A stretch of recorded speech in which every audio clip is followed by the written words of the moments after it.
Hello, everyone. Welcome to the first podcast that me and the two other interns are doing. I don't know. There's going to be some sort of intro Two here. other interns. Rude. Insert better intro here. Exactly. Rude. Thank you all so much for joining us. I have two wonderful co-hosts with me today. All right, that's more like it. Better than the first. Please introduce yourselves. Oh, thank you. I'm Phil. I'm an intern. I'm a cinephile. And that about sums up my existence, I think. Hi, Phil. Hello. My name's Evan. In the same boat as Phil, intern, cinephile, and love talking movies. And now I guess podcast host, And co-host. I guess the best way I could say is that this kind of genesis by us just talking about movies, and then so this is just a continuation of our workplace discussions, anyway, right? Basically. Yeah. My name much. is Gabe. I have the same explanation, basically. We're very diverse. I guess that group. makes Yeah, sense really. for us to have a podcast together. Wow, fabulous. So So you get a lot of different perspectives here. yes, absolutely. Sorry, Gabe. I didn't mean to. That's interrupt you. okay. That's okay. We're getting into the thick of things now. So if there was any time to get all of our interruptions out, the intros is definitely the time. So first we're going to dig into some little bits of looking back onto 2019 It's time to reflect. yes, and the frankly incredible year that we had Mhm. for films. All across the board, there's just amazing gems, for lack of a better word. And uncut gems. That's exactly what I was getting at. A little bit of spoilers. Sorry, Gabe. I ruined your punch. That's okay. That's okay. We'll get to uncut gems. Don't you worry about that. So we're just gonna go through because I figure if we do any more than 5 films each, we're gonna be here forever, and I want to get to a whole bunch of other stuff anyway. So we're just gonna go around. We're gonna go through our top 5 of the year and just give some general discussions. I'll get us started here. My 5th favorite film of this past year was indeed Uncut Gems, Oh. leading into our sweet pun from earlier. What did you guys think of Uncut Gems? I liked it a lot. I definitely have it in my top 5 as well. Yeah, I have it at number 3 on my top 5. Oh, okay. Okay. So how about just decide if we're going through our top 5 and we have the same one, Should we'll we? just do that one now and we'll just all have that discussion. Basically, then. Yeah, Okay. that makes and then we'll just reference it when we get to it. Yeah. Yeah. Um, Yeah. Okay. I love Uncut Gems. I think I've only seen Good Time in terms of the Safdie brothers' previous work. Me too. But once I heard about Uncut Gems, I was really excited about it, and it was, I'd say, even more than what I expected. Mhm. And I really can't wait for what they're going to do next. Well, that's that Nathan Fielder co-produced show, right? Right. That sounds really Oh, interesting. Hopefully yeah. that'll work out.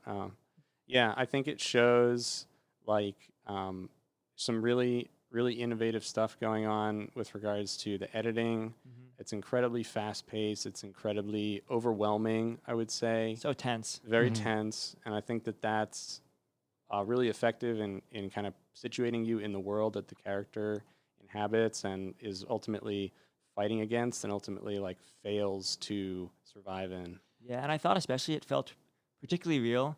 Using an old basketball game as a framing device for the film, I thought was pretty ingenious to make it rooted in their world and our world at the same time. The film did a really impressive job of fusing the real with the fabricated. And I think it helps that they used a lot of non actors Yeah. in a lot of the kind of supporting roles just to fill out the frame of the film and the world of New York City. That Yeah, a it lot was of the showing. jewelers were real jewelers, right? Yeah, just and obviously people. Kevin Garnett is Kevin Garnett. Of course. That's the coolest thing. I Yeah. think that they got Kevin Garnett to not just play a basketball player, but play himself, Mhm. and not play himself in a fictional story, but play himself in a semi-fictional story based on the real basketball season of whatever 2012. Yeah, I just so. think that's like the coolest thing, and I'm Yeah. really curious to know how it worked in the casting.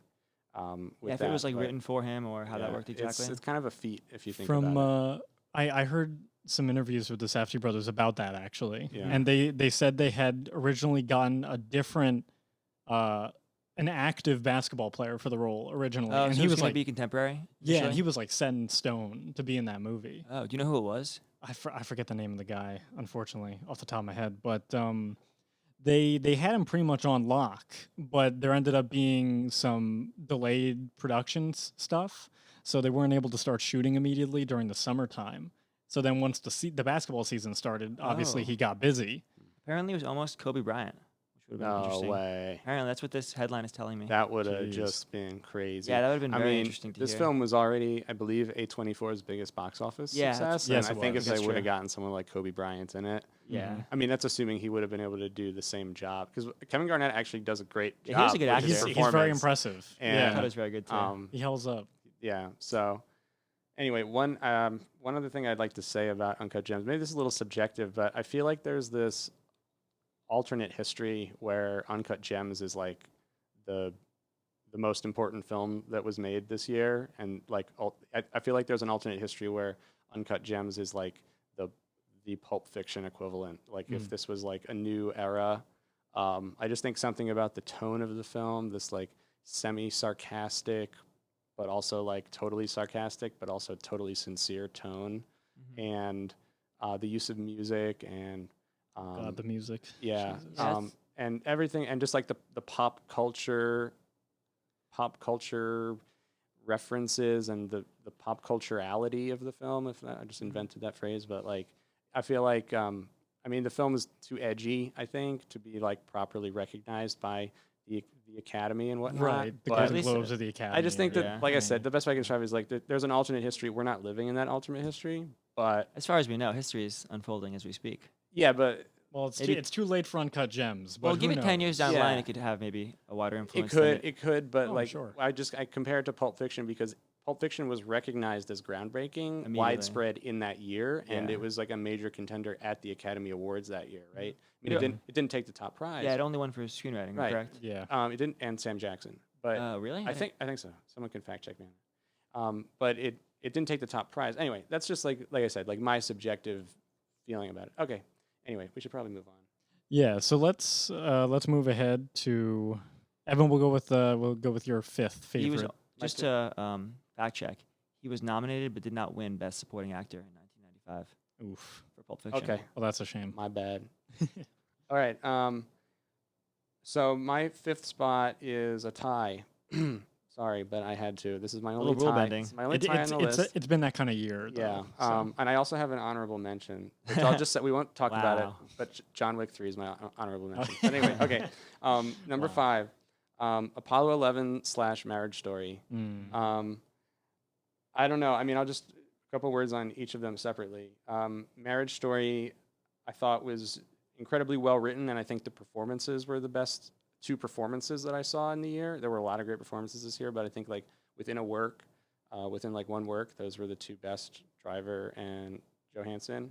And the supporting cast as well, Alda, Dern, Leota, really brought things together. Alan but- Alda too. Yeah, Alda, yeah. That was a big cast. I thought it was just really powerful. I thought it really made you sympathize with the characters on a very human level. I was lucky to see it in theaters, despite the fact that it was a Netflix film, and it was just one of those films that you could just feel the energy in the theater. People were really feeling it, and it was a great experience. Apollo 11,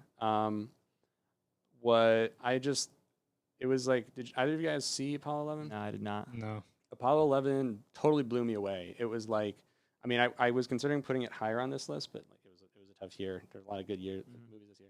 Apollo 11 was like, I felt like I went into it thinking like, oh, I've seen this before, right? Like I know the story, but this film brings you so close to what actually happened because it's all archival.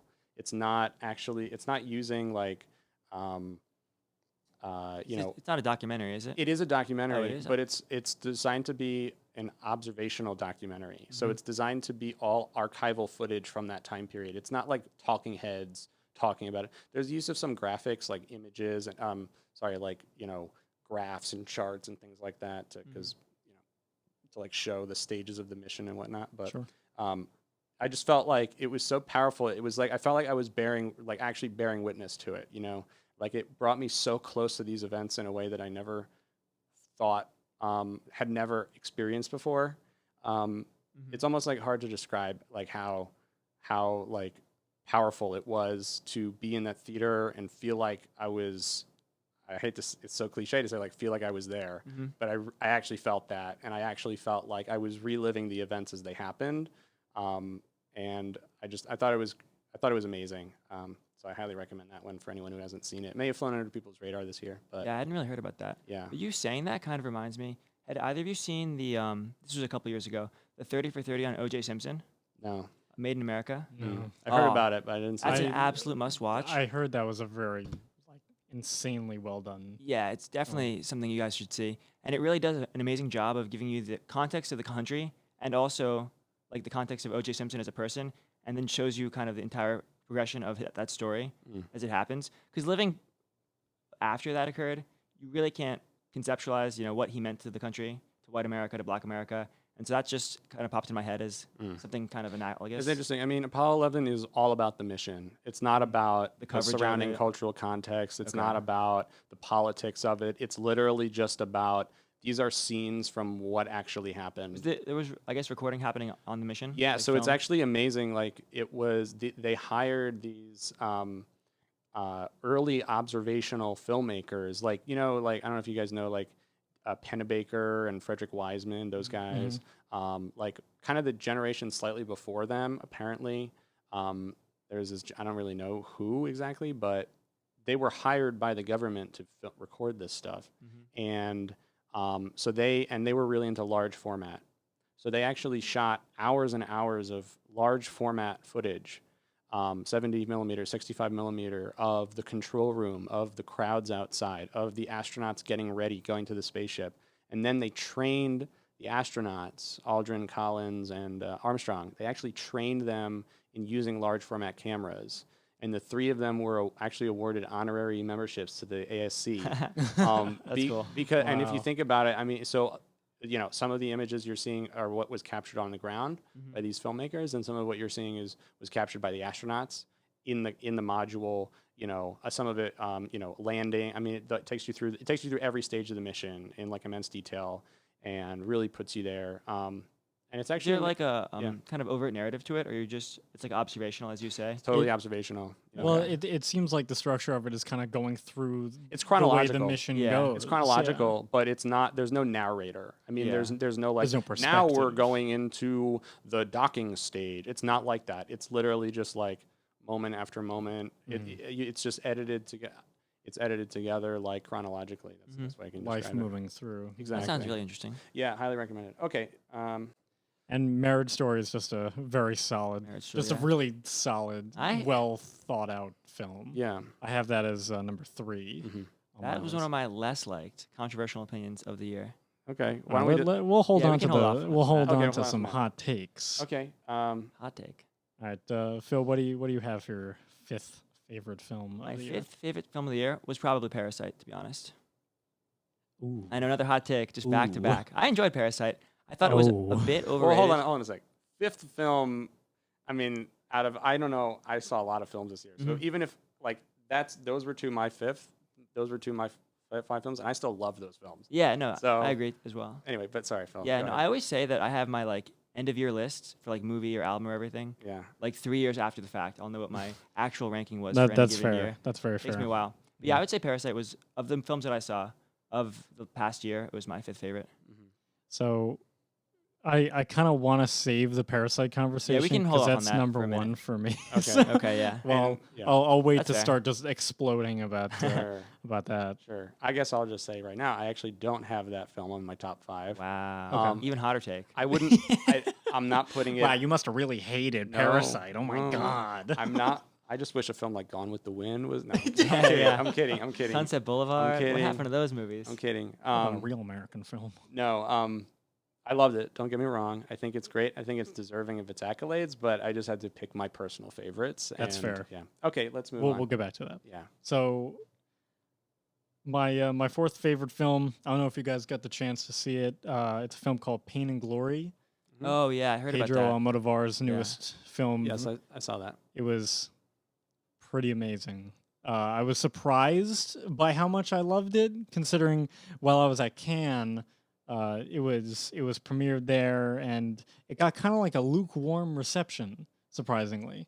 Granted, I'm sure it's hard for French audiences to kind of connect with it in a similar way that They don't speak that Spanish. an American or a South American audience would kind of catch. I suppose, but even Yeah. still, I Even wouldn't think even that there was that still, big of a yeah. disconnect. They don't speak Spanish, so Well, they can read. They can Yeah. read French. I'm kidding. It's a joke. Oh, I thought you were being sincere. Joke. All right. But nevertheless, I saw the reception. And I was like, okay, I don't have to rush to see this movie. Once it got, really got going, and Antonio Banderas was getting very coveted for his performance, and I love Pedro Almodovar anyway, as just a keystone auteur in this current decade.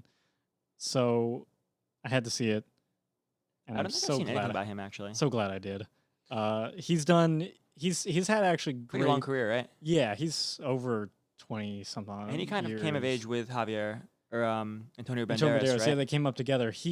Antonio Banderas' first film was a Pedro Almodovar film. Oh, cool. So they really kind of rose up together. Yeah. And this film kind of feels like a really great culmination of not only their partnership together, but also Antonio Banderas' career, like as a whole. hmm Well, it's kind of a retrospective for both of them, correct? Yeah, especially Almodovar, but you definitely can sense it with the way Banderas is playing it, and he plays it so well. If I had it my way, I would honestly put him as my favorite actor of the year. Wow. Mhm. I think he's well deserving of that for sure. He's just amazing. Yeah, I heard only great things about that movie. Yeah, it's Well, I saw it, and What? honestly, just for another opinion, Of course. I was underwhelmed by it. Okay. I didn't. I didn't. No, I don't mean. This is just my opinion. You No, know. no, I by all don't- means, I don't Objective mean to. fact. I don't mean to debate you on it. I mean, I'll preface this by saying this is my introduction to Almodovar. okay. Probably not a good film to be introduced to Almodovar with. Considering it's probably his most personal. Yes. Yeah, and yeah, it's for sure. it's very much a retrospective, and it's very much about his life as a filmmaker, from what I could gather. as a filmmaker and a person. Yeah, I woke agreed that Human being. I thought Banderas' performance was great, and I think it's the highlight of the film. I just found some of the pacing of the film to be a little wonky, a little like, certain sequences I thought just went on for a little too long with not enough impact. And overall, the effect was I wasn't entirely sure what to make of it, and that may not be anything against the film necessarily. That maybe that was just my experience watching it, but I would recommend it to people interested in seeing, especially for an American audience, people interested in seeing Antonio Banderas do something that maybe you haven't seen him do before very well. I mean, we in America kind of just know him as like the sexy Spanish guy, Zorro, etc. And this is something that he did really well. So anyway, okay. Yeah, in terms of Almodovar films, also he's got plenty of really great just straight narratives. Like in terms of Antonio Banderas stuff, in 2011 he did a film called The Skin I Live In, which I've heard great things about. A film called All About My Mother. Oh, I've heard that's which amazing. which was the film that won best foreign language film in, I guess, whatever Academy Awards was for 1999. I guess the 2000 Academy Awards. And then the first movie that I ever saw of his was a film called Talk to Her, which is a very strange in his way, but very, very well done piece also about a woman who goes comatose and the people around her. So that's my number 4. All right. My number 4 was, well, I have it here. I have Portrait of a Lady on Fire as my number 4. Uncut Gems my number 3. I think I'm going to swap them right now, impromptu swap. But live, because we already baby. talked about, well, screw it, Portrait of a Lady on Fire. I just can't wait to talk about this movie. I went into this film knowing absolutely nothing about it, and I walked out. I was just totally breathtaken by it. I thought it was beautiful. The cinematography, the visuals of it are beautiful. The performances are so subtle and say so much, and it just was. It was very. The style and the way it's told, like I said, it's so subtle and so simple, and yet really brings you really evoked what the characters were feeling, because I guess because of how still it was, um, and I don't know. I just loved it. I thought it was beautiful. It's Yeah. a really gorgeous looking film. Yeah. Is a And- film all about art? Yeah. Erotic? Yeah, Dare I Very say? much. Very it much. is certainly it's certainly got Yes. some steamy moments. Which I did not know. I didn't Yeah. know it was going to be a love Oh, story. you walked in blind? I knew nothing about it other than it was French. Well, that should have told you right there. Well, There'd be some eroticism. but then it was going that way, and then at the moment in the film when the romance actually commences, becomes intimate, it was like, wow, this is where it was heading the whole time. This is where it should have been heading. yeah, and it then- feels very natural. And then that way. the rest of the film, until the bittersweet ending, is just bliss, as you're just with these characters enjoying each other's love. It's very nice. It's an unpredictable story in a lot of ways, Yeah. and which is surprising because of just the simplicity of the two main women's relationship with each other. Everything else can really feel like such a blindsiding attack, and it's so gorgeous in doing so, and everything really does come together very nicely. I personally had different sentiments about it. I think it lost me for a little bit, but I still think it's a fantastic film in terms of look and talent, Mm-hmm. just on all cylinders basically. Mm-hmm. It is very quiet. There's a lot of stillness, and it's very interesting what I think people will take out of that, because I do think there's one side that I think will really be able to appreciate those kind of more quiet, sentimental sections of it, compared to some of the more loud and surprising moments of it. Some people may find the quietness maybe alienating because Right. of how subtle it is and how little it gives you in terms of like oomph, But I feel like if you look for it, you're gonna find something really interesting and really effective. And that's why I need to see it a second time, because right now I think it's like a 3.5 out of 5. But I feel like if I see it again, I'm sure it'll be like second on my list if I had changed it. I guess I'm just selling it really well. I've been thinking about it since the last time I saw it in May. Yeah. That's always a So- good sign. Yeah, Yeah. definitely. It's in theaters now. Yeah. Is it still in theaters? I think so. I definitely wanted to see It that. was a very limited release, Yeah. but They've been doing like a piecemeal rollout. I mean, it's not like it's hitting wide release. Yeah, more Anytime- independent. You're not going to see it theaters. in a multiplex. You're going to see it in like a smaller independent film. Yeah, that's definitely one of the most anticipated movies for me that I didn't see of last year, Yeah. that I still want to get to. Yes. all right, Phil. What do you have I'm gonna for us? Do a quick hot take. Not a hot take, but just like a audible, kind of a la Evan. I'm going to switch Parasite to number 4 and then go a bye for my number 5 film. Okay. Yeah, Okay. Go what? Sorry. a bye. Like just So skip it, basically. Oh. okay. Did you originally have something in place for 4, or you just- No, are just not even kinda- really. I think, yeah, I'll do top 4 just to As, be independent. As an aside to the viewers at home, myself and Evan were well prepared with our list. Unlike I feel like all of last Uh. year I was digging into like older films, So I kind of get to everything in retrospect. I feel that's a That's hard okay. balance. Yeah. Yeah. That's a hard balance. I mean, I saw a lot of films this year, and I'm still hearing about ones that I didn't. Yeah, I didn't especially see. this Mhm. past year had been especially good It for always has. No worries. releases. No worries at all. yeah. No worries from Evan. no judgments here. Little shade from Gabe. I'm just giving context to the audience. all right? Okay. That's all I'm saying. No, Yeah. it's fine. Okay. right. Well, Gabe was prepared. I wrote mine a minute before we started recording. So if that's prep, then The secrets are all out. Yeah. our Okay. dirty laundry is airing. So my number 3, as I said before, was Marriage Story. I would just kind of be harping on what Evan said briefly before. Mhm. I think besides Antonio Banderas, Adam Driver is an easy win for Best Actor at the Oscars for me. He runs the gamut of human emotions Mhm. in the film, and he does such a good job of displaying all those in such clear and sympathetic ways, even though the character can be kind of detestable sometimes. Scarlett Johansson's the best that she's ever been in this movie. The monologue that she has, For sure, yeah. and she has some incredible shining moments. And it's unfortunate that we have to associate the meme status of this film. Has this film been memed? Yeah, pretty heavily. Unfortunately, I almost think that's just a byproduct of being released on Netflix.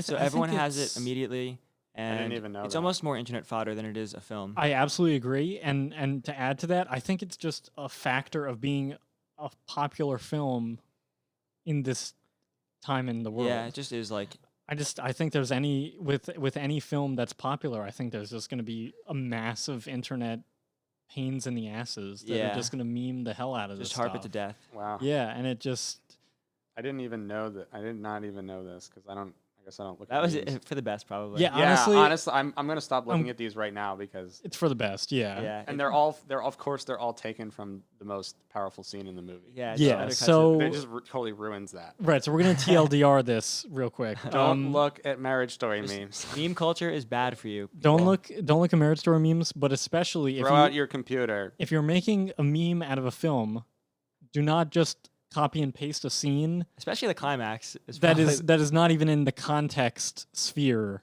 of the film, like the entire film around it. Yeah.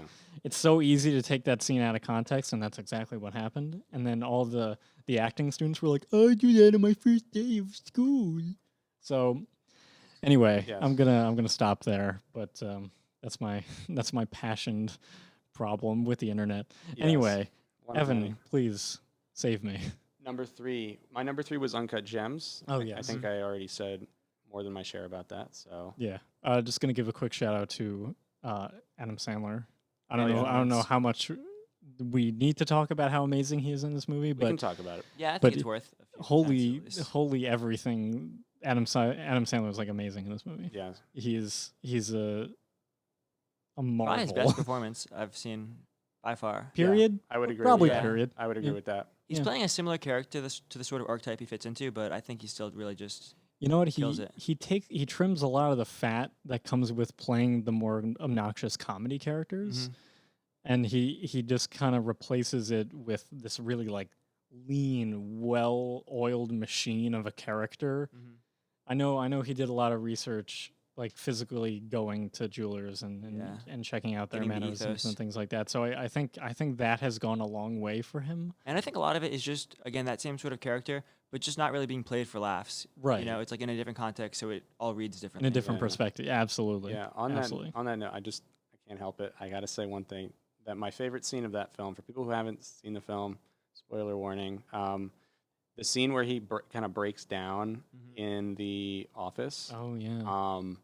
It for me is kind of the I think it's the best scene in the film. I think that scene really demonstrates why I think this film is like so innovative and interesting on a stylistic level, because that scene it's kind of like the scene you're waiting for the whole film. It's like the scene where everything's going to come to a head. He's going to break down, he's going to scream and cry, and it's all going to tumble down, right? And I don't know about you, but I was kind of waiting, like, how is Adam Sandler gonna scream and cry and we're gonna like sympathize with him, you know? Because like he's the funny, goofy guy. We've been laughing at him his entire life, right? Like, how am I gonna suddenly sympathize with him? And then that scene comes, he screams, he cries, totally breaks down, he's the shell of a man, and we're not really I don't know about you, I was not sympathizing with him in that scene. I was laughing at him still, but I felt like that was the point. And I felt like in that moment, like it was, that's why it was so sarcastic. And the Julia Fox character, the Jules, the girlfriend, standing there saying, "Oh, Howie, this is so hard for me too. Oh, this is terrible." And it was like so funny, right? It was the most emotional scene in the film and also the funniest, right? And I thought that blend of like extreme, like life-crushing emotion and hilarity just made it so special. Anyway. That's an amazing thought. Yeah. And it makes so much sense because when I'd watch it, I watched it with my roommate and my fiance, and they were both really laughing at that scene too. Yeah. And I was thinking like, yeah, this is a little yeah. It's so hammy, but it's like Yeah. you're supposed. I really think you're supposed to laugh at that. I don't think it's just.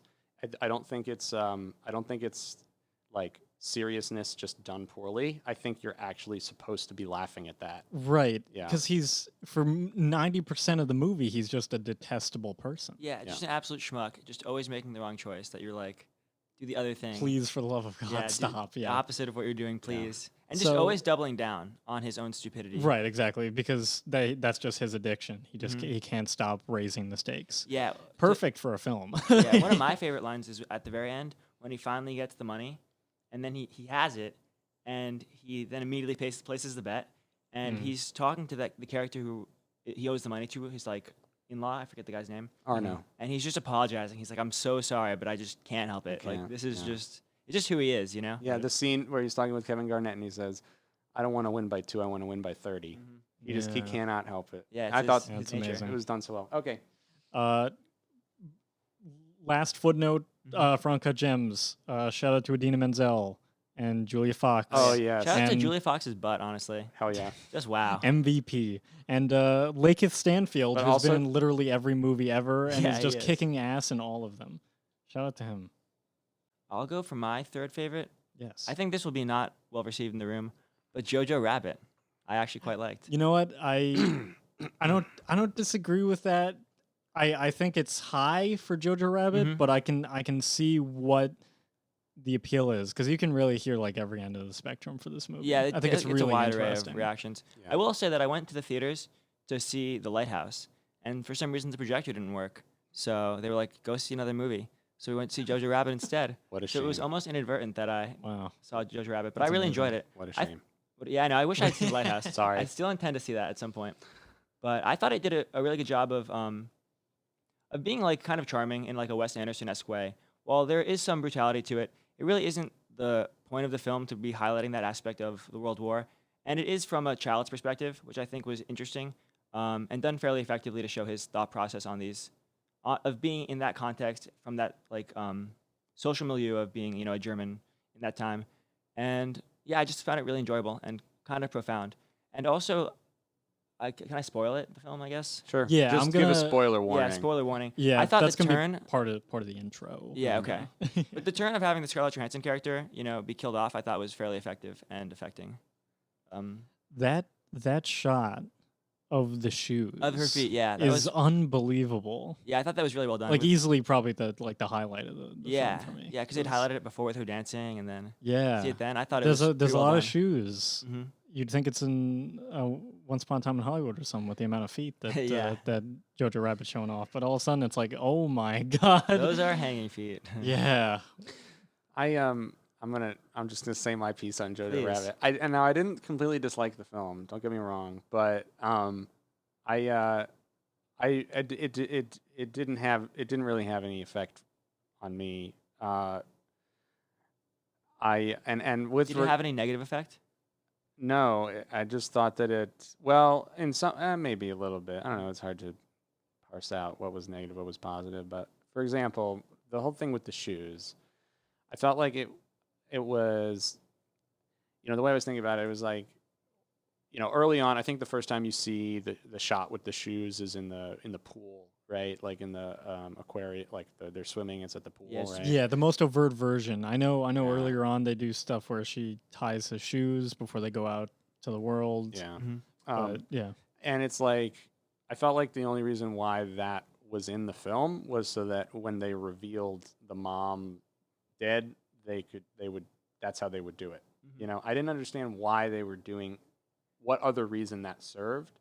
For me, that little, it makes it, gimmicky is too strong of a word, but it's not, for me, it wasn't, It's not seamless, really. it wasn't motivated by any sort of theme or anything, right? It was just like purely for that reveal. And for me, that didn't quite do it for me.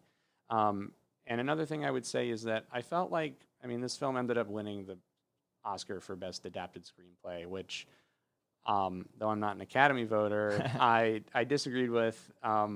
And I think that a lot of the dialogue in this film, though there's some good scenes, especially with Taika Waititi playing Hitler, I thought that those scenes between Jojo and Hitler were the highlights especially in terms of the dialogue. In terms of Yeah, dialogue. I agree with that. Those were Certainly. funny and funny, but also disturbing. But the scenes between Jojo and forgetting the name girl. of the Jewish girl, I thought were really weak. Actually, I thought like, this is the opportunity of the film. This is like the meat, right? This is the opportunity for JoJo to actually learn about the villain, learn about the enemy that he's villain in his mind. And instead, it's like it's like, tell me about the Jewish people, and she's like, well, we started in the caves, and then we like climbed up from the cave. I didn't understand why they wanted to do that. Like, why not actually teach? Why not actually say something more meaningful about it? So maybe I'm just kind of missing something about the methodology of the film and like what it was trying to do. But as I was watching it, I was just kind of, once again, I'm going to use the word underwhelmed by the choices that were being made. Yeah, But that's my opinion. I think a lot of that can be attributed to the way that Taika Waititi wanted to present this film in a way that is very, as you said, Phil, childlike and very centric to his kind of comedy. So in that way, if you have the sort of thing where the character is kind of being led on by like all this fake mythology of Judaism, then I can see that being more comedic than her just kind of sitting him down and being like, "Hey, listen, let's talk about actually being a Jew." Yeah, and I think basically. it's kind of just see that. sort of like lampooning his belief system, you know? Because if she's like, clearly this is all wrong, and like we're people, and just what it's basically overtly true, it wouldn't read as well as like kind of walking through his thought process on this subject, and then like showing it dissolve and the holes being poked in it, and him coming to realize himself that it's just ludicrous, basically. I guess he does learn it just by their basic interactions on another level, anyway, right? Yeah. That's a good point. I see what you guys are saying. Yeah, he learns it on a person-to-person way instead of in a mythological or story-based way. Yeah. But apart from that, too, I do agree with you, Evan. I do think that this is really where the film kind of drags. It feels a lot like the same scene over and over again, like 3 or 4 times. Yeah, I would agree with that. I think it does get a little repetitive, but I still enjoyed the film overall. That's fair. Yeah, I do as well. I do definitely look past the moments between the two of them that just kind of feels stale. All right, so moving on to my number 2, breaking it down, is you mentioned it just a moment ago, The Lighthouse, which is just like all across the board one of the most well-crafted films that I saw last year. It ticks all the kind of horror thriller boxes, whatever you want to tick it off. It's nuts. It's an insane film that is so meticulous, and in terms of look, it's unprecedented.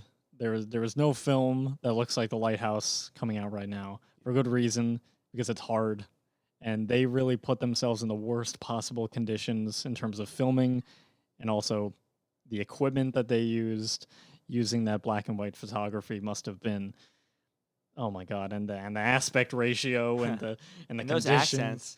and the accents and the acting moments that Robert Pattinson and Willem Dafoe had to do, the amount of hysteria that must have transpired there. Like I cannot even imagine working on this film, and yet it came out as good as I think it possibly could have gone. Basically, I really am endlessly impressed. Are you done? Do you have more? Yeah. I thought on a technical level, it's one of the most impressive films I've seen in recent memory. On the story level, I honestly I just did not know what to make of it. I have like some ideas, but I was kind of I think I just need to see it again, to kind of dive a little deeper into it. Yeah, it's a complicated piece, Definitely, especially in terms of the dialogue. Yeah, it's almost so well researched that it's a fault of the film. Yeah, I think I really recommend people to see it. I feel like it might be ultimately received kind of like Robert Eggers' previous film, The Witch, where when it came out didn't really make much of a splash, but so many, like basically everyone that I talk to now has seen The Witch. Like everyone just watches it on streaming. So yeah, I hope people will watch it. That's why I hope that it gets picked up by something. Yeah. I feel like it will ultimately, Oh, for sure. I hope so. I can definitely see it being a very inaccessible film for a lot of people. I think it is very much its own projector beast. wouldn't even work when I tried to see it. Talk about inaccessible. I trust that people will. I think if people could get into The Witch, they'll get into this one. I think this one's definitely more cryptic than The Witch, but Mhm. I think people will get it. I It, think it yeah, it's definitely a lot more interpretive. Yeah. But yeah, I love it. It's amazing. I really have so little faults to give to it. Cool. What's your number 2, Evan? Once Upon a Time in Hollywood. I'm Ooh. glad. You know what? I'm glad you're mentioning it because That it's was- not on my list. But I'm What? glad you're. Get out of here. You're fired. Okay. Yeah, what? That's my number 1 for the year. Spoilers. Yeah, this film, Oh, yeah, honestly, between this and my number 1, which I will reveal when we get to it, Mhm. was a very close race. As far as I'm concerned, they're basically tied. Mhm. But I saw this film 3 times in theaters. Once Upon a Time. Yeah, I would have seen it. I would have seen it more. I would have gone to see it every day if I could have. It's I've always liked Tarantino. Hell, I've always loved Tarantino films. And this film was so much more than what I thought I would ever get out of one of his films. I've always loved them, but at the same time, I always kind of recognized that in many ways they're all very similar. Yeah. And you kind of do get the same experience through all of them. And in this one, you get that. You get what you want out of a Tarantino film. You get that comedy, you get those characters, and ultimately you get that cathartic violence. But what you didn't expect, what I didn't expect, was the Sharon Tate element, which I thought had so much heart and soul into it, and was so really brought the film alive and made it so much sweeter than any other Tarantino film I've seen. I think really, I had always thought of him as one of the best working filmmakers, but this film, just in that brilliance of bringing this character who represented this time, and at the same time her death represented the changing times, and who had been defined by her death, right? I think it's for a filmmaker who so constantly deals with death, he essentially saves this real character from her death. And spoilers, of course. And and I find that to be so touching, so moving, and just elevates him in my mind to a whole new tier of filmmaker that I never thought I would see in a Tarantino film. That level of respect and value for human life, right? Which is so funny because he kills a lot of people in a lot of his movies, And this one too. and this one. That's true. But aside from that, I mean, that's just like my philosophical musings. Like on a technical level, I think it's amazing. I think the cinematography, the production design, obviously is impeccable. I think the performances from Leo and Pitt are top notch, best career performances, I think. And it's just fun. It's just a blast. I mean, it's just every joke for me lands. You know, I feel like I'm smiling when I'm supposed to be smiling. I'm scared when I'm supposed to be scared. And I'm laughing when I'm supposed to be laughing, and it feels great to watch it and experience that. Yeah, I would basically agree with all of that. I really enjoyed it a lot. I thought that it is very different from every other Tarantino movie, while also, satisfying you in that way you want from Tarantino. Because it is relatively easy to put his other films into a box of stylized violence and dialogue and all of those classic Tarantino features, where there is some of a distance because you do. It's just his own universe, It feels apart from ours. And this one is obviously rooted in a real time and place. It does change that history in a very overt way. That's kind of almost the point of the film. But I think it does still do that while feeling more rooted in reality than all of his films and more emotionally true, like you said, Yeah. and everything else that he's done.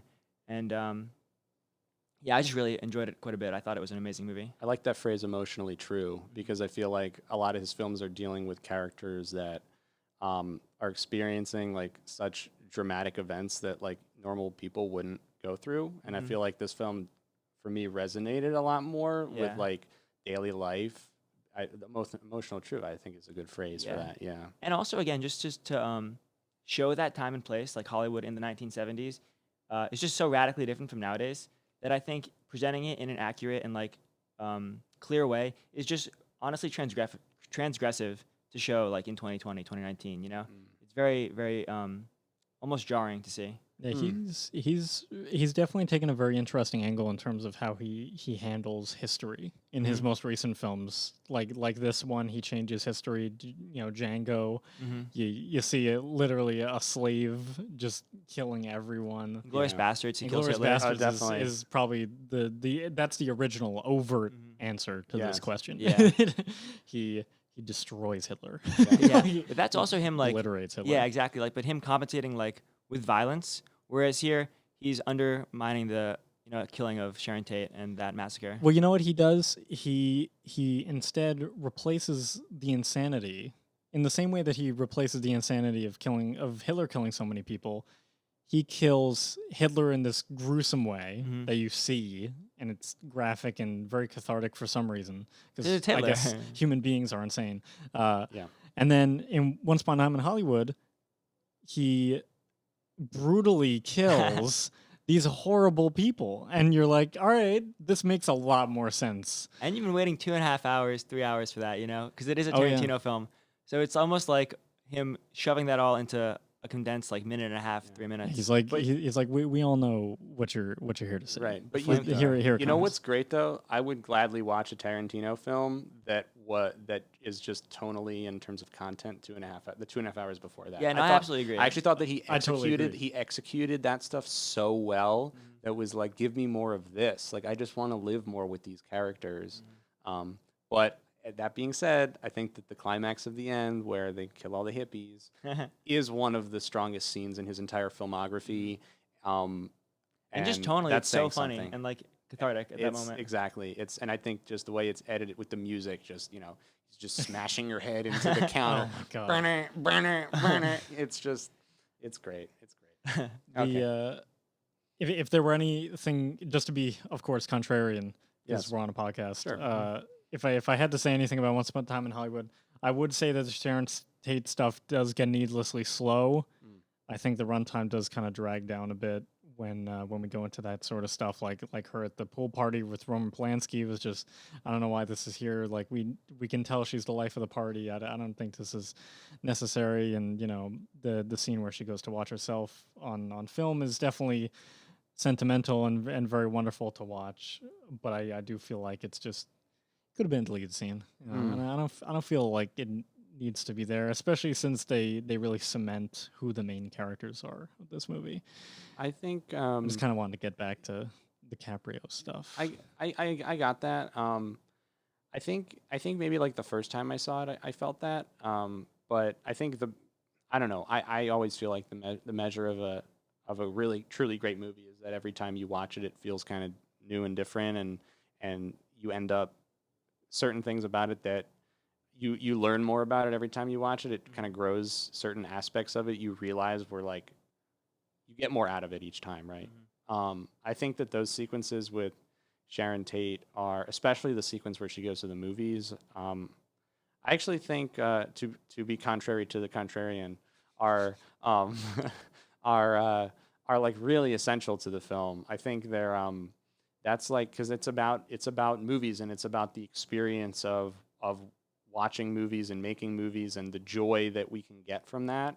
And I think it's really well blended with, because if you think about, she goes to the movie theater, DiCaprio goes to set, and Pitt goes to the old movie set, right? So in each, I mean, we don't have to do, I'm not going to do like a detailed breakdown analysis here. I don't even know if I could.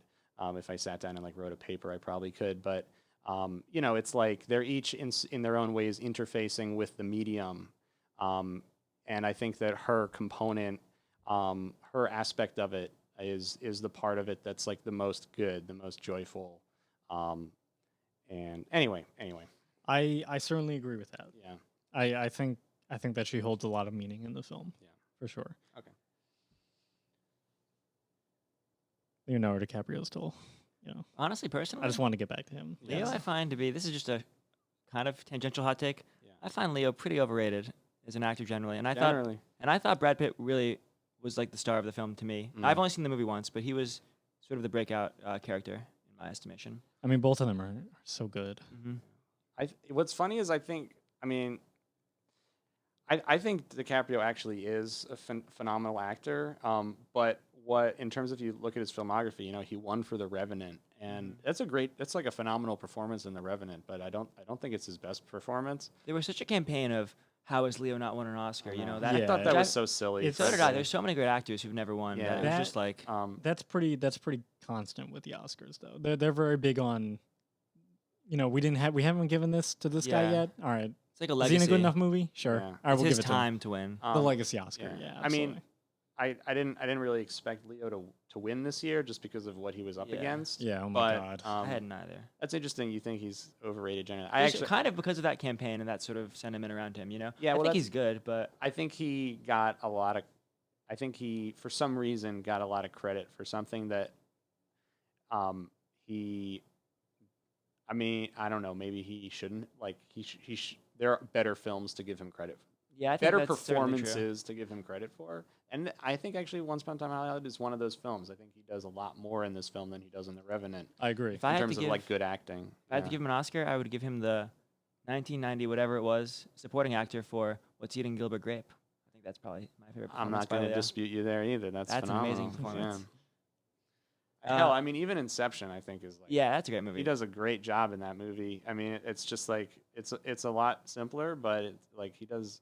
I think there's something just about the ease. I never feel like when I'm watching Leo, I can never see through it. You know, Yeah. I always feel like he's really there. Oh, and hell, Django. I think actually Django's like Yeah, that's an an amazing. underrated performance by him. I'd agree with that. Anyway, All right, Phil. What do you have for number two? For My us? number 2 was Uncut Gems. Oh, okay. Yes, which we've kind of touched upon a lot. Yeah, I yeah. think- We've yeah. given plenty of credit. No offense to Uncut Gems, but we've talked about it twice. so Yeah. that's fine.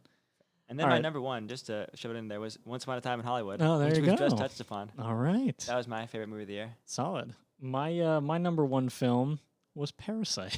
Oh, okay. I've a- Finally, we can break it to it. I have a quick backstory just before we get going. I saw Parasite's world premiere at Cannes. I feel incredibly fortunate to have done so. I am gonna frame my ticket for it and put it up. I don't know where I'm gonna put it up somewhere Is though. it the first screening you saw? Yeah, Oh, wow. That's crazy. it was a black tie event. I used those pictures for literally everything now. I just like such a ass. I love showing it off. You're part of the 10-minute standing ovation. I was. You know Did what? it actually go for 10 minutes when It they do did. this? It did. People And sit down, and you stand can up. yes. Okay. Well, nobody sat down, 10 but minutes straight of standing applauding. but the actors and Bong, director Bong, were all kind of. You could definitely tell that they were all like, "What? Why? That's a lot. Wait, how long are we? What's happening?" Yeah, what do you do with your hands when you're being applauded for But that long? it was very apparent after the fact that this movie was special Mhm. in more ways than his previous films. I've been a fan of Bong Joon-ho since The Host.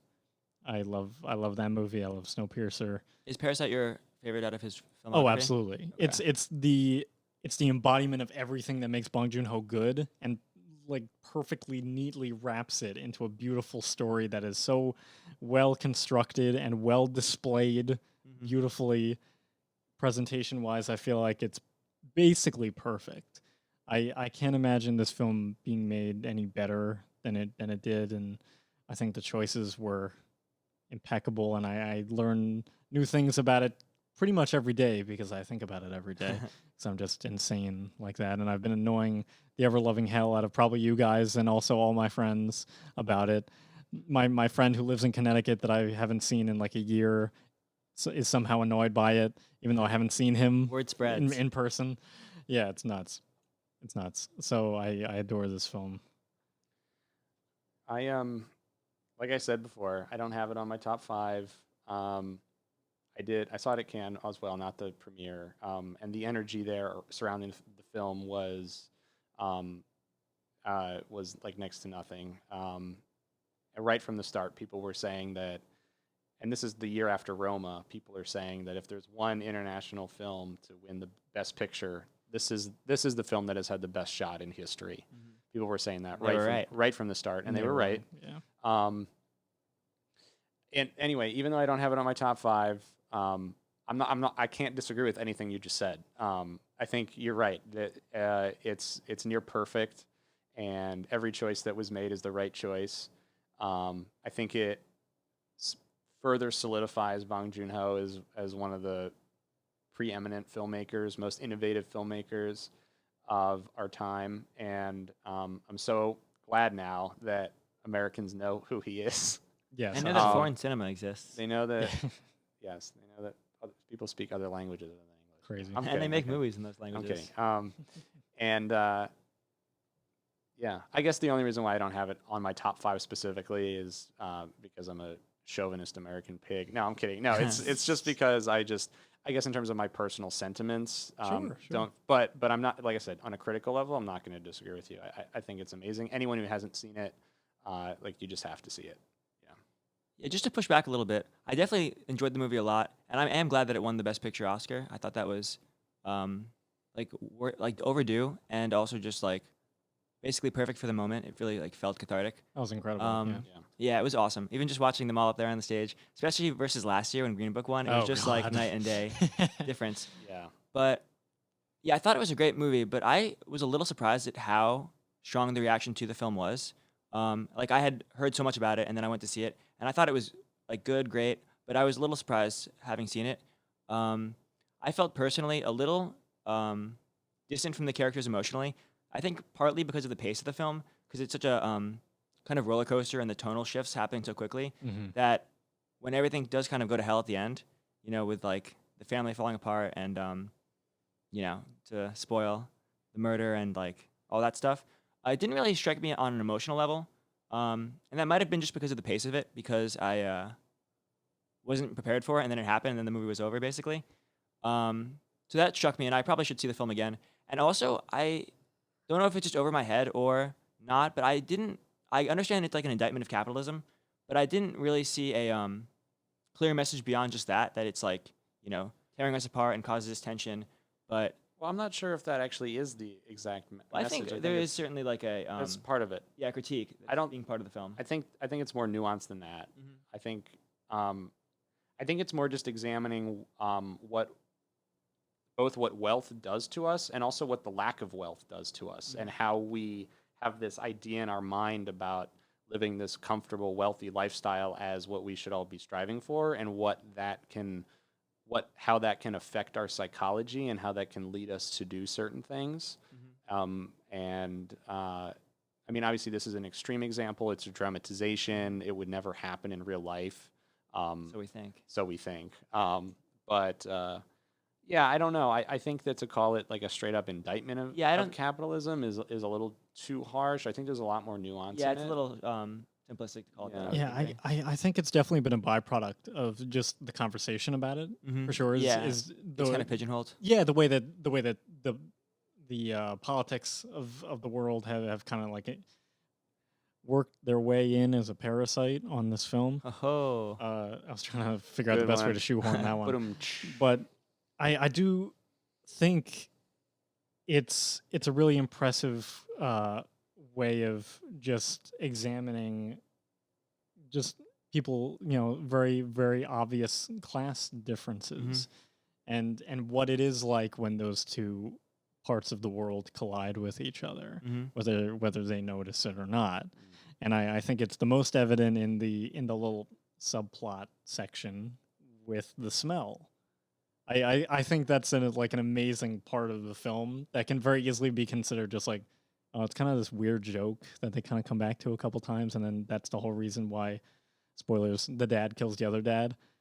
But I think it's such a great satirical element of the film where you have this like high and mighty character in Mr. Park, the wealthy father, and he's just he gets a whiff of this weird smell in his car that he's never smelled before, and he's disgusted. He's like laughing. He's like, "This is the most disgusting thing ever.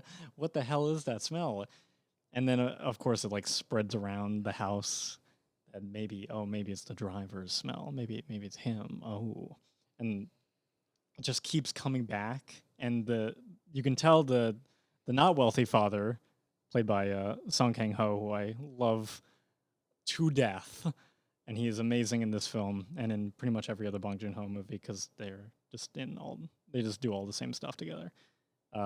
He just gets progressively more and more pissed that he is being considered basically garbage level. And it just comes through as the smell, but it means so much more to him that he's just getting labeled that way. I think it's such a smart little insert that makes such a big difference. And I didn't really think much about it when I first saw it. You know, I thought it was kind of weird. I was like, whoa, that escalated quickly. Out of curiosity, did you find that like it resonant on that emotional level? No, I'll tell you why.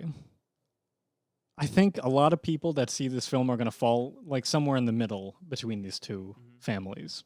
Yeah. So in that way, I think it's a lot easier to kind of take a back seat and not kind of put yourself in their shoes, but more so examine their lives separate from them, you know? Yeah, I think that the film, even though the main characters are the poor family, I think that the film does encourage healthy objectivity in how you look at the characters' actions. And I don't think it's right to say that it certainly doesn't villainize the rich family, and Not at all. it certainly They doesn't. seem more inept to me than particularly evil. You know? Oh, Kind of yeah. Just oblivious. Yeah, basically. And I also don't think that it certainly doesn't villainize the poor family. I think they come off worse personally. In some ways, but I also Oh, think sure. you're very sympathetic to them, and I think that that's done in large part to the humor and the performances and the way they're written. Is that you kind of just can't help but love them, and you see that they all do really love each other, and that in itself is very kind of heartwarming. You know, Absolutely. Their Yeah. bond's amazing. Yeah, I think it's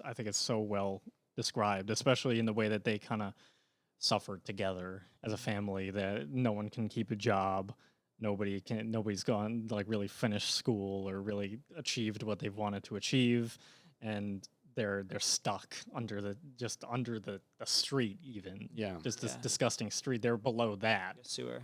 Yeah, I think it's very, very easy to just kind of see that and be like, "Ooh, oh God, that must suck." Yeah. Without saying like, "Man, I really sympathize with the son character.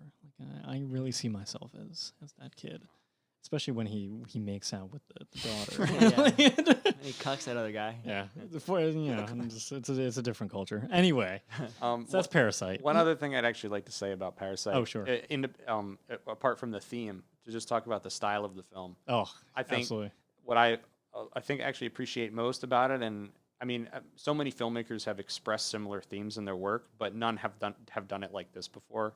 And I think that the way that the film so effortlessly glides between comedy to drama to like some horror hybrid to like it's almost like a crime caper film, like a heist film in some ways as well. So easily glides between these different modes and genres, which I also think, looking at Bong's previous films, has kind of been one of his staples as this multi-genre Absolutely. experimenter, especially in The Host, that kind of film, and Okja do a lot of that stuff. I just think like on like a nuts and bolts level of filmmaking like that, I think demonstrates why he's such a competent director, is that he can do everything, do it all so well, and bring it all together. You know, Transition them so smoothly Yeah. between each other. Absolutely. it never felt wrong. You know, it never felt like when it got horror, it got horror. You know, when it was funny, it was funny. It never was like, why is this being done like this? Or even, right? am I supposed to laugh at this? Like, Yeah. is Yeah, this it's never supposed to be funny? half-assed. Right. It's always really what it is. Whole ass. And yeah, it's the whole ass is in there. Parasite is whole ass. yes, Podcast episode 1. The whole ass. whole ass. All right, so Evan, give us your number 1 film. The Irishman.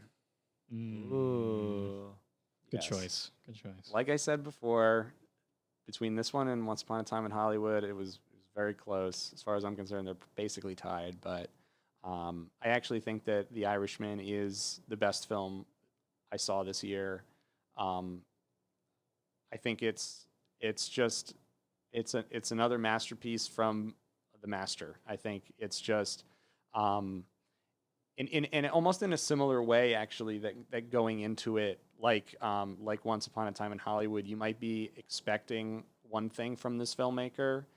I felt like you end up getting something that you never expected, but it was even more. For like, to be more specific, I think when it was announced Scorsese's making another mob film. He's going to have De Niro, Pesci, Harvey Keitel, Al Pacino. Al Pacino, which he had never worked with before, but is still known for obviously playing gangster characters in The Godfather. People were like, "Oh, it's going to be another one. It's going to be good, right? But it's going to be another one. Goodfellas. It's going to be another Goodfellas. It's going to be another Casino." And I saw it, and it's totally not. I mean, it's so much more, and I think it's almost a meditation on what those films are. It truly is. I think you see how personal these kinds of stories are for specifically Scorsese and De Niro as they're making this film and using it as a way to reflect back on their previous work. It's a meditation. I mean, look at the violence, for example, in The Irishman. It's totally unglamorized. It's quick. It's violent. It's truly violent. It's brutal. It's scary, right? It's not a guy getting his head stuck in a vice grip and being played for laughs like in Casino, right? It's like it's and it's the same way that the film is about death. It's about reckoning with your mortality. And I've talked to some people who find the final 30, 45 minutes of the film, which is basically the last act. It's such a long movie that the last act of the movie is like half the length of some movies, but who find that part kind of boring and kind of like, what's the point? Like, why? Like, what am I supposed to get out of this? And I find that sequence, those scenes are the most potent. I think that those scenes express this kind of culminative feeling of like, this is this man's life. This is what he's been doing his entire life. What does it amount to? How does he reckon with it? And at the end of the day, he just has to sit in a room and wait to die. And I just find that to be like very effective. It makes me as an individual, as a human being, think about my life, which is something that no other gangster movie has ever done. It's so much more than a gangster movie. It's just a movie about people, who live a particular lifestyle and do particular things. Did you see it in theaters, out of curiosity? I did. I saw it twice in theaters. Oh, wow. I haven't watched it at all on streaming. I almost don't want to. Mhm. I know that some people have. I have a friend who I saw it first in theaters with, which was my second time seeing it. I saw it for that was his first time, and then he went home and watched it with his family twice on Netflix. So Amazing. Can be done. right, but from what I understand, some other people have watched it at home and they found it boring and they couldn't sit through Who it. had seen it prior in theaters? No, or? no. Like okay, that. yeah. I think that people should really make an effort to. I don't know if you can see it in theaters anymore. I don't think so. If you can, Most likely not, yeah. if you can, I highly recommend it. I'm sure at some point down the line there will be a retrospective or Yeah. something.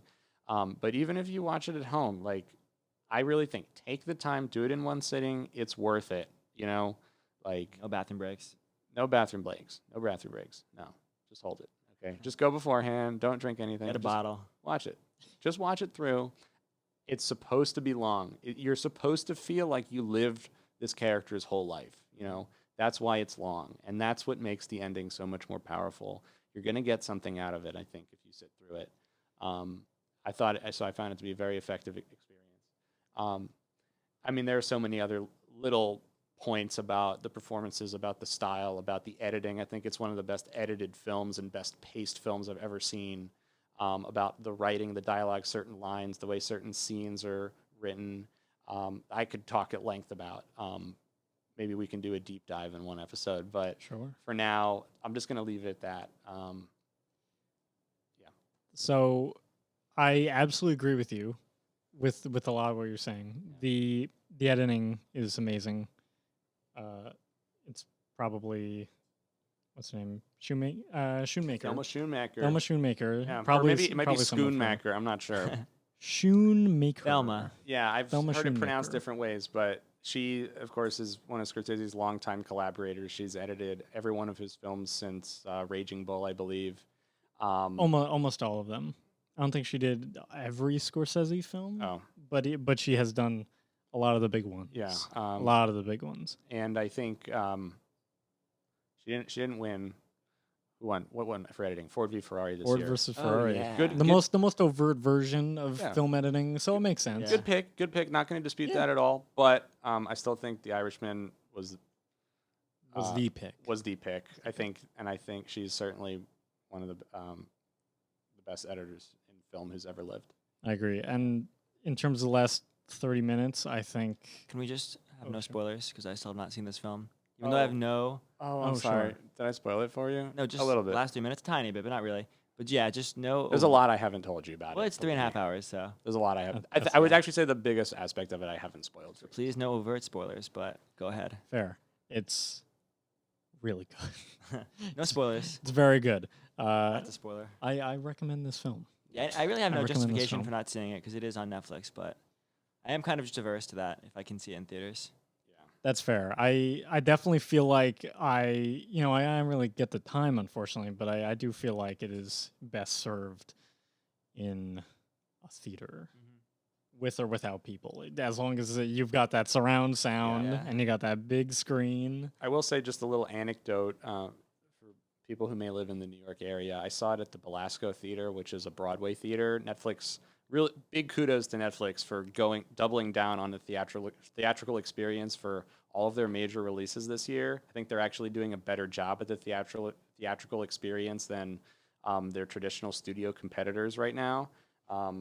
Anyway, they played The Irishman at the Belasco Theater, Broadway theater that they basically outfitted with a theme, a screen, projector, sound system, and one of the best movie screenings I've ever been to. It was packed. People loved it. You could just tell the energy. People applauded at the end. People applauded at the beginning when the lights went down. And it was great. And I really wish. And it felt like an event. I mean, we're all young. We didn't live during the time of the movie palace days, but I think that was certainly the closest experience I've had to that kind of experience in my life. And I would love for more films to be released that way. And I think it really made it special. So anyway. Yeah, I can't quite sum it up better than that. Just a little anecdote for people. Yeah. Absolutely. It's a great film. So there you have it, folks. That's each of our top 5 Official ranking. That's it. official. You can just listen to this. You don't have to see any of the movies. Yeah, just you- listen to this discussion. You'll get the idea. Yeah. Because we spoiled like almost Yeah, we all did of spoil them. most of them. All right. So let's discuss real quick our least favorite films of 2019. I've got one to just throw at you guys real quick. I don't know if you guys saw Velvet Buzzsaw. It came out early in the I year. did not see that I film. did not. Came out no. early in the year on Netflix. Dan Gilroy, Yeah, with Jake Gyllenhaal, right? Jake I'm Gyllenhaal interested, but I and haven't seen Tony it. Collette, and it's just not good. Mm. It's I don't really know what else to say. It kind of tries to do what Parasite does. It juggles a lot of different themes and tonal things that just do not mix together at all. The execution of it is just in all the wrong places. Just kind of cringy sometimes, mostly because their main message is basically that art criticism is like overly nitpicky, and the people that do art criticism are these like elitists, like maniacs, and it's the kind of thing that really just they don't give any depth to. Their argument is totally just brain dead, and it's the kind of problem that I don't know. Are we elitist maniacs? yes, That's beside the point.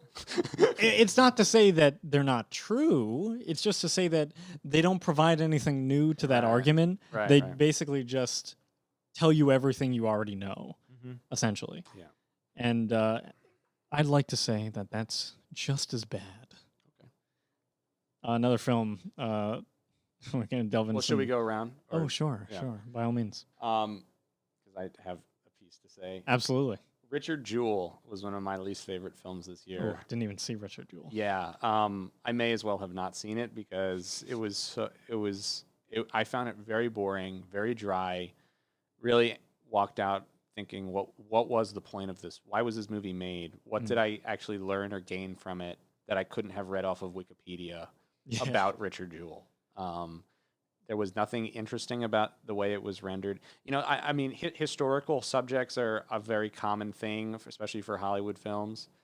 And oftentimes, whenever a film is going to be made about a historical subject, I immediately ask, like, how is it going to be done and why is that going to be interesting? Because like if you just think like, oh, I can just tell the story enough is interesting, so I can just tell the story and that's it. I don't have to actually come up with an interesting way to do it, to shoot it, to edit it. You know, I don't have to have a particular message. It's just cool. It's like it's so important that people know this story. That doesn't fly with me. Like You have to have an angle. you have to have an angle, exactly. You have to justify making a movie about it. And I mean, actually using film as the medium, right? Yeah. Like you have to use filmmaking to tell the story. And this was just like scene of people talking, scene of people talking, scene of people talking, action scene of people talking. The story continues, it's over. The performances were good. That's it.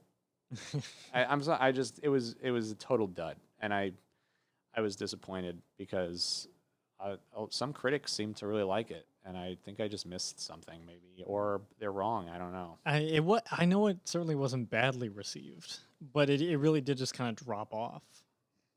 So I guess that's certainly why. Yeah, I guess it justifies why it dropped off. Yeah. It was not good. Phil, what do you have for us? I volunteered at the Philadelphia Film Festival in October, and I went to a screening of Les Miserables. Les Miserables. The French one? Oh. Yeah, the French one, not Oh. the classic, Yeah, but the new French one. I Yeah. saw I saw that film at Cannes. I did Yeah. not. I didn't see And that I one. didn't particularly care for it. It seemed kind of rambling to me. There were some good action sequences I found like entertaining in a visceral way, but I didn't really get much out of it in particular, especially in dealing with Parisian slums. I think it had a little bit more of a contemporary take on it in dealing with newer, sort of technology that enables those things to kind of explode in new ways. Those tensions between police and the people living in these slums, essentially. But I had somewhat recently seen La Haine, the 1990s. Oh, yeah, fantastic Yeah, movie. movie about Parisian slums, and I just found it so much more engaging and interesting in a Yeah. filmic sense, and just a way better movie. So this one came off to me pretty just lackluster, and then to have gotten to been the nominee for French cinema for the Oscar foreign film over Portrait of a Lady on should have Fire. been I was just Portrait. kind of like, I didn't see Les Mis, but I didn't see Portrait of a Lady on Fire, but even still, I was just should have like, been- this should have is been Portrait. only okay. It didn't really do much for me. I saw Les Miserables also, and I agree with you.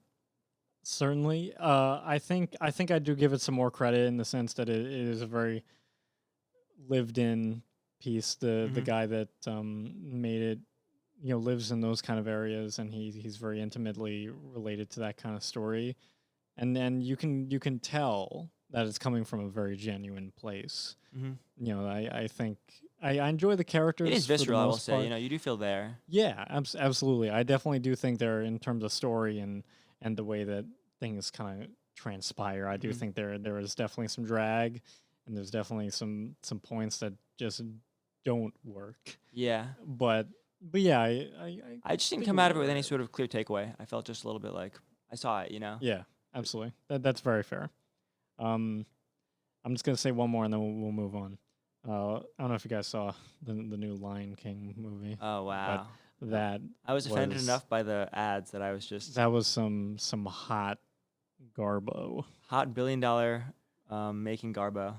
Yeah, that's my fiance liked it, but I All did my not. cousins, my little cousins loved it, but The Have they seen the scene- original? I don't know. But they really they got to see it. How old are they? Like 11. Yeah, I'll give them a Mm. pass. Yeah, Alright, yeah. All right. Well, they got to see the original one. Anyone first. older than 15, there's no excuse. Yeah, I totally agree. I have to sit them down one day, and I feel like they have seen it, but they just like anything new. It's Disney. like, yeah, they don't get it. So let Yeah. me tell you guys something very important. The way that they made this movie was basically like, we're gonna have the characters like talk, like their mouths are gonna move like they're talking, but everything else is not gonna move. They're just just they're look- just animals. Yeah, like, We're gonna make Besides it as that. realistic as possible, but also adding in them The speaking. mouths moving. Yeah. So what ends up happening is you get no emotion at all. Oh, so it's Yeah. not like their eyebrows, their cheeks, nothing. Nothing. Absolutely nothing. No, In no, fact, no. it's so bad that in the pinnacle moment where Simba watches his father fall to his death, Yeah. there's just this incredible shot of and it's like it's an exact replica of the animated So original, like, what the which hell's the looks so point? good. No reason. Just to show off But CGI, basically. but what happens is the the Simba character in this film just kind of yells. He goes like, ah! Nice. and Perfect there's this rendition. really hilarious looking zoom out from the character that just looks so funny. Just an animal, like I doesn't was have any emotive. literally That's just kind of looking ridiculous. off into the distance, into some void, not even like towards the father. It just kind of looks like it's looking in some sort of random direction, opens its mouth, and just things like fall out. That's just A ridiculous. yell just like I mean, blurbs. we like they definitely that the technology definitely exists to make like high fidelity reproduction of a human face on an animal face. I mean, just look at the Planet of the Apes movies. Like, Yeah. Those are apes versus lions. But fair Even- point, yeah. but like I'm certain that look, what's more important to the story, right? That Yeah. like the audience like feels something when they're watching the characters, or that it looks like a accurate lion. This is inaccurate. They could have very easily changed the eyes. Yeah. Yeah. It's like the old Sonic design, you know? Yeah. Give the people what they want. They just you're not supposed to make it look like a hedgehog. It's fine. Or just don't like, Disney. the animated movie. See, this is the other thing, and I haven't seen the new Lion King, but I've seen enough films that use computer generated imagery to just kind of instinctively know that in a very short span of time, 5-10 years maybe, it's just not going to hold up. Like Yeah, the visuals are just not going absolutely. to look good. The 2D hand drawn, and I don't know if it actually is hand drawn, but the 2D animation style of the original classic Disney films will never age. Yeah, it's classic. It like- looks so good. It looks it's so just, good. it's just yeah.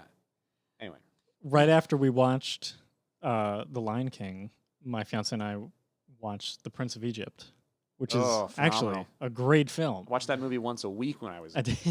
And that film looks so good. Yeah. And there are even moments where they kind of put in like this silly looking like 3D pieces for like objects, important objects and things like that. But the 2D animation looks so good. Yeah. It's so pretty. I mean, hell, you could even go back to watch freaking like Steamboat Willie. I mean, Yeah. Sure. If you get like a good print of that's like clean, you know, I mean, it's just like it looks exactly how it's supposed to, right? Because it's literally just lines, you know, and And like it's so creative, it's so expressive, and Yeah. it's so character based. yeah, And you lose that with CG.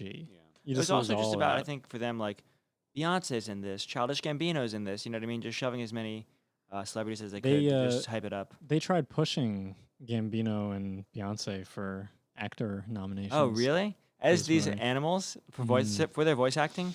Yeah. That's just yeah. indefensible. Yeah. All right. Well, We that- should do a deep dive on CG versus practical one day. Yeah, But, that'd be interesting. Oh, absolutely. Okay. Absolutely. But that's going to be it for the cynicism. all right, well, That's our that's true. that's just always.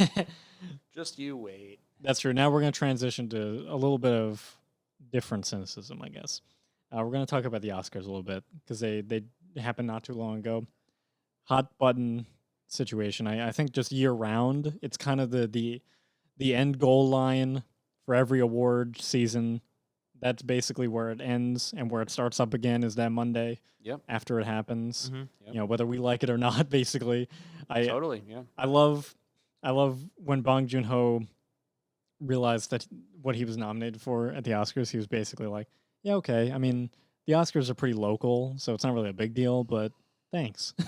And that was Wait, his response. is that true? Is that that was actually his that reaction? was Called it actually local. that was what Like he a said. local. So this is a perspective I've always wondered because as an American, I don't have it. I mean, do people across the world think of the Oscars with higher standard than their own national film industries? Because South Korea has their equivalent, you know, Right. that is I don't know what it's called. I can look it up, but I would think. it's the South Korean National Film Awards.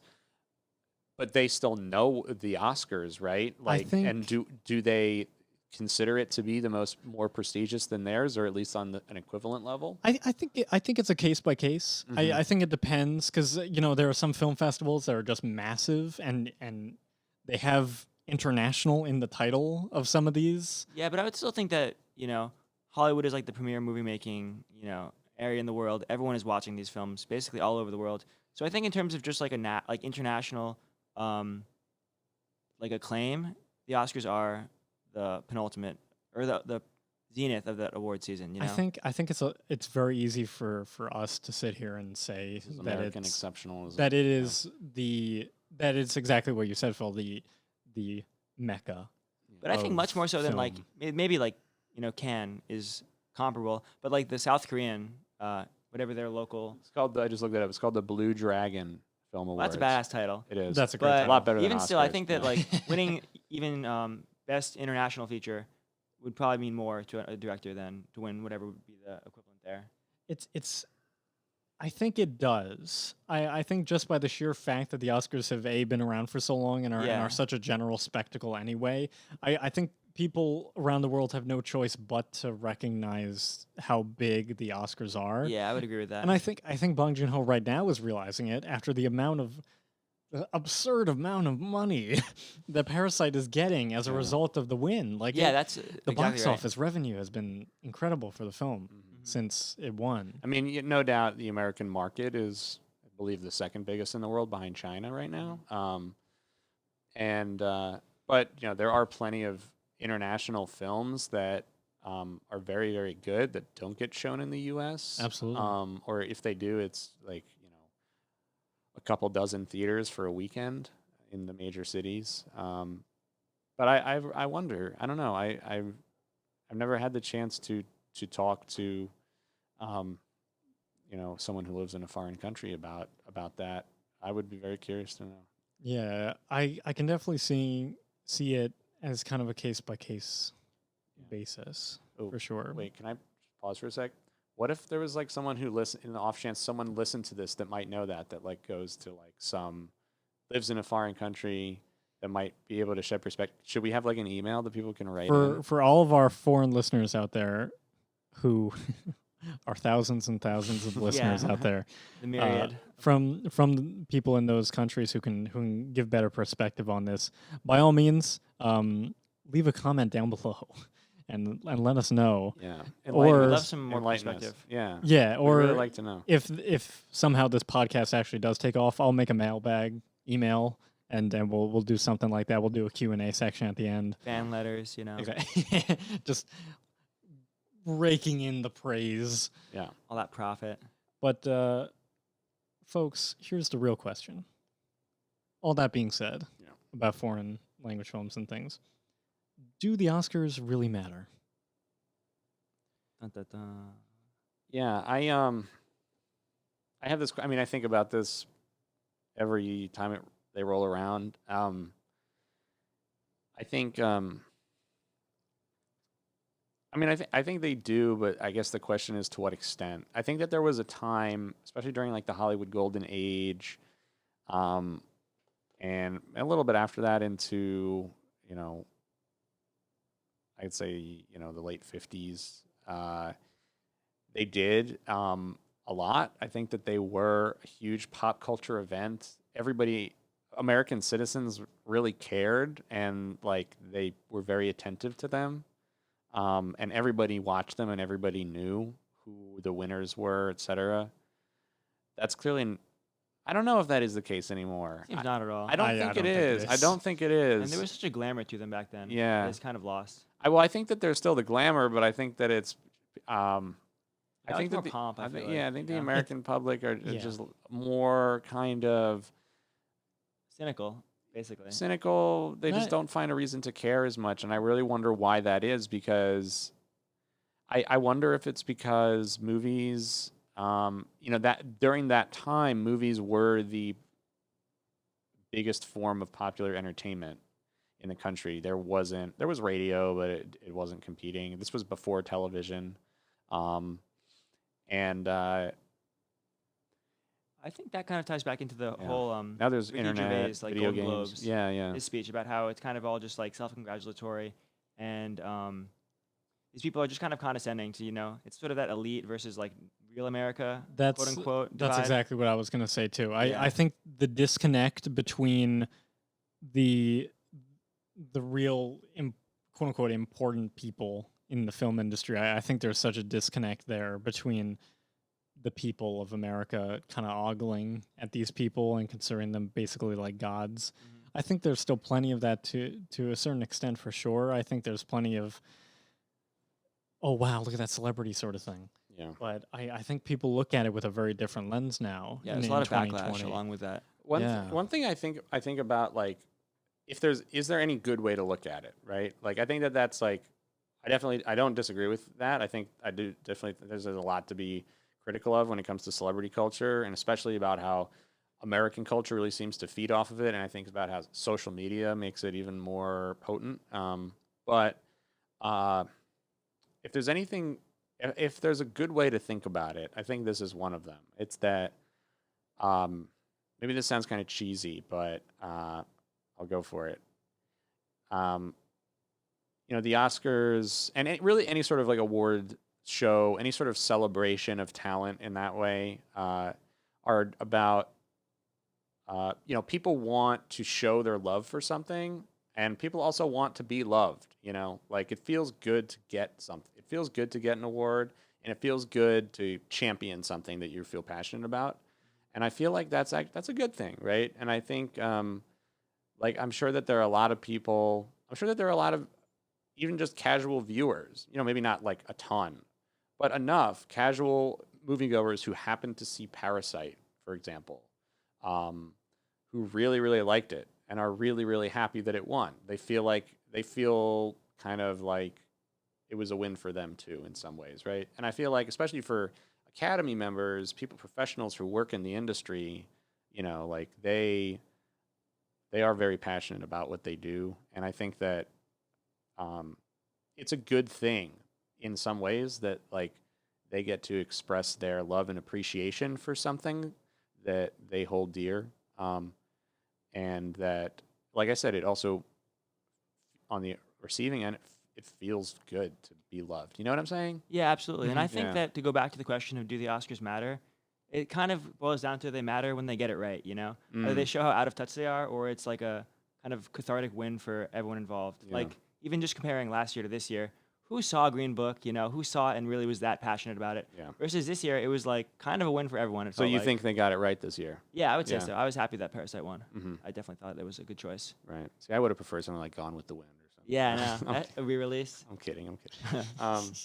But yeah, I think, yeah, that's kind of what I think. Like, I think that's ultimately, that's one. I think that's one way to kind of justify their existence, and I think that that's kind of right. Yeah. I think, as a simple answer to do the Oscars matter, I think the answer is yes. Mm-hmm. I just think by the sheer platform of it, the way that it is put onto a mainstream television network Yeah, at history. a prime Sunday time, where only the big events happen during that late night Sunday time frame. I think the platform for these films is unprecedented. I don't think you can get any more important exposure than that. How long do you think the Oscars are still going to be Sunday night primetime time slot telecast? How long do you think that's in any danger of going away? I mean, the ratings slid a lot this year. They were up last year for some reason. Because Green Book won. Yeah, I Well, was hyped. It's Who interesting because knows? that was the ratings are who tunes in to watch the telecast. I think because last year was the first year they did the hostless. Yeah, I think people probably tuned in last year because they thought it was going to be a disaster. out of curiosity. Out of curiosity. Interesting. This year, I think they weren't very interested. And frankly, from what I saw of the little skits and speeches, like that they had the guest hosts do, I didn't think any of them were particularly entertaining Yeah. yeah, personally. Anyway, but yeah, I mean, I think about that. Like, is there going to come a time when, like, the Oscars are not? I mean, the Oscars are not Sunday primetime telecast anymore because, like, nobody watches them, and it's like they can't make enough money to pay for ad. the way that it's going right now, it certainly could be that way. Yeah. From what I've heard, the biggest criticisms that I've received about the way that the telecast has gone, especially this past year, is it was way too political. Yeah, I think People that's were certainly. people really put off by the amount of political messages. Yeah. And I think it makes a lot of sense. Yeah, I would agree. I think there should not be this big an emphasis. You know, do what's pertinent to the film industry, Yeah. sure. But there's a lot of stuff bleeding in that I think is really putting off a lot of people. And And also even- just yeah, like go ahead. like a good movie isn't like, you know, conservative or liberal really. It just should be uniting in its, you know, in its artistic statement. So I think it's kind of alienating to make it so overtly. Closer to the mic. I think it's alienating to make it so overtly kind of sided in our dichotomy of politics that happens in the United States. Mm-hmm. It just makes it unnecessarily, you know, one or the other. Yeah, I mean, I guess for the people who do choose to make their speeches political, I mean, I think they have a right to express their views. Maybe that's not the best platform for it. Of course, you occasionally get films that do carry political messages, and then they get kind of celebrated for those messages. But I think what's actually kind of great is that Parasite, which in some ways is a very political film, I don't, of the many awards that it won, 4 awards, I can't really recall any political statement made by any of the speech makers. The most potent political statement was made by Brad Pitt, right? Yeah. About Most the impeachment incoherent hearings. by Joaquin Phoenix. Yes, well, He was going in like 8 million different directions. that's That- to be expected. That Sometimes, speech but- was a little Yeah. All over the little place. socially awkward, I- a little all over Yeah. the place. I think that's so funny that just kind of to take a step back, kind of ironic to think about that, like, Parasite. So I think, you know, like I said, very, very political film, and none of the speeches were politicized. Yeah, I think kind of inherently the win itself was political, you know, considering even how Maybe. Trump, you know, is talking about it and using it as part of his culture war, that they were just happy to win, you know? And Yeah, and I think that they were why I don't know if not to say it was like a strategy, but it was almost good that they didn't act.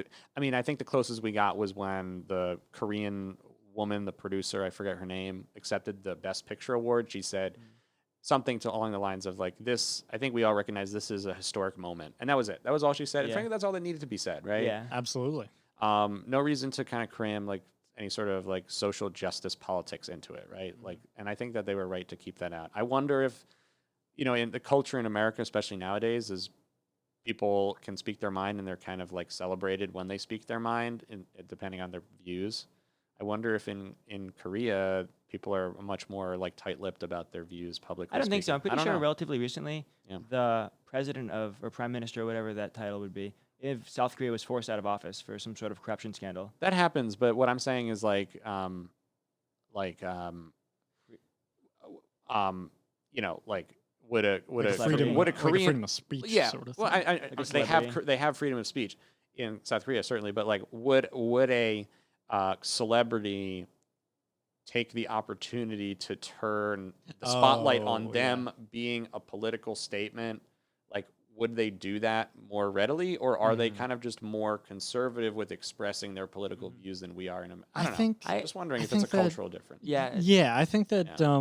that Bong Joon-ho is a bad example of that if they Mm. do have that ability, because Bong Joon-ho is very much an artist. He, Yeah. Yeah. you know, and I think his besides the one where he said he was just gonna drink till tomorrow, Yeah. which was just funny. I think he's very much centric and focused on the world of film. The work. And that's why he took his whole directing speech and wonderfully congratulated and just confessed his unabiding love to Martin Scorsese and love Quentin that. Tarantino. Scorsese And- got a standing ovation in the middle In of the middle of Bong's speech. It's great. Incredible. It's great. Absolutely incredible speech. I loved it. And also, kind of just to take another step back, I feel like these moments where celebrities do, you know, take their spotlight and put it on an issue, or especially in the context of the Oscars, I feel like it's just totally lost its like actual Power. power, and like what it's quote unquote intending to do. Like thinking back on Marlon Brando setting up a Native American woman Right. to like take his or accept the Oscar for him. That was actually like a transgressive political statement, you know. Yeah. But nowadays, it's kind of the expectation in a lot of ways that these celebrities will be doing it. So it's kind of more self-serving to me. I'm than it is sure- actually like a political statement. Yeah, I'm sure a lot of viewers and just Americans that don't even bother watching, I'm sure they look at those messages and think like, oh, these guys on their high horse. Yeah, it's Just like, oh, you calling in stuff your, out because of course they can. They're on this massive pedestal. They don't see what the real America's Yeah. like. I think Yeah. even people who might agree with them politically are just kind of disgusted by it. Yeah. It's just not the place. Right. It's just not the place for it. Like it's not the place for it. That's not to say that you can't be political in your art, but Sure. when you're being celebrated for the art, then that's what it should be about. I think. Yeah, I would agree. The art. Absolutely. Especially for a film like Once Upon a Time in Hollywood that just doesn't really warrant that kind of.